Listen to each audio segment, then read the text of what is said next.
Alright, so today we're going to see if we can get this truck running. It was running great, and now it's not firing up, so I believe there might be water in the fuel tank. There's an aftermarket fuel cell under here. I think water's seeping into there, so I think that's a problem. But anyways, anybody who's a prepper should know how to drive a manual. For shit hits the fan purposes, you should know how to drive a stick. Every prepper should be knowing that, so that's important too. So we're going to talk about that and see if we can get this thing fired up. And here we go.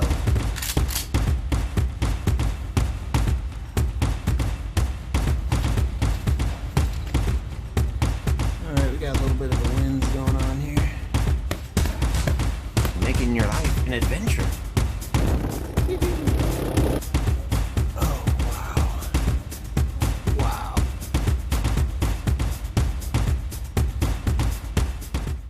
Alright, so I disconnected the fuel line, cranked it over just to get some fuel in a jar, and water separates from fuel. You can kind of see it here.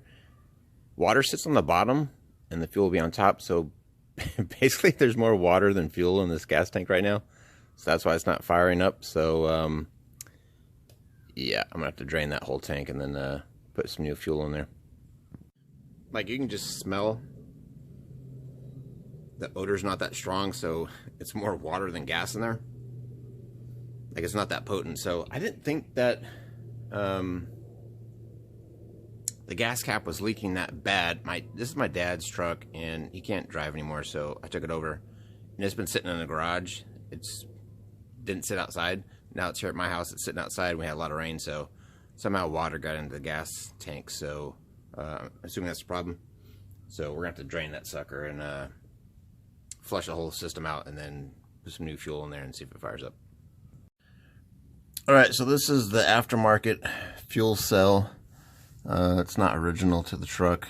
So I'm going to have to disconnect this line here. I'm going to have to jack up the rear end, because it's on a little bit of a slant here. So I'm going to have to disconnect that line and then dump the gas into this bucket here.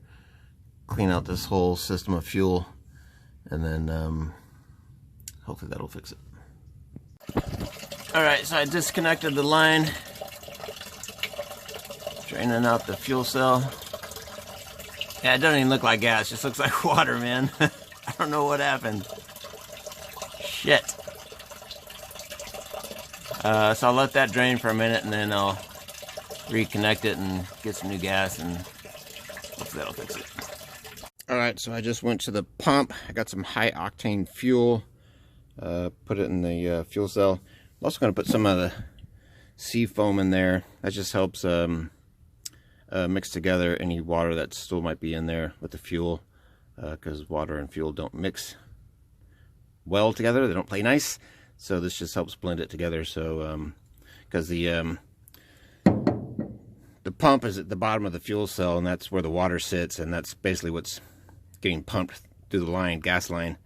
So you kind of want to blend those together so it's more fuel and less water. So I'm going to try that and crank this thing up and see if it works. Alright, let's give it a try.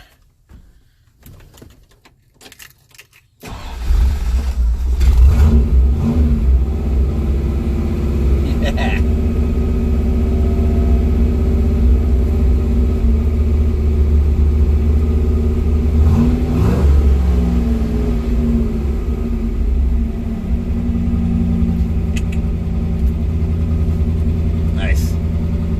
Alright, I'm not gonna lie, that didn't fire up on the very first try. I had to do a little bit extra work. I had to, after I emptied the fuel cell, I had to clear the line, the fuel line. So I disconnected here, and then just got me a glass jar and just cranked the engine over to get the rest of the water that was out of the line, the fuel line, because it wasn't starting. So I had to make sure that got all cleared out, and then from there,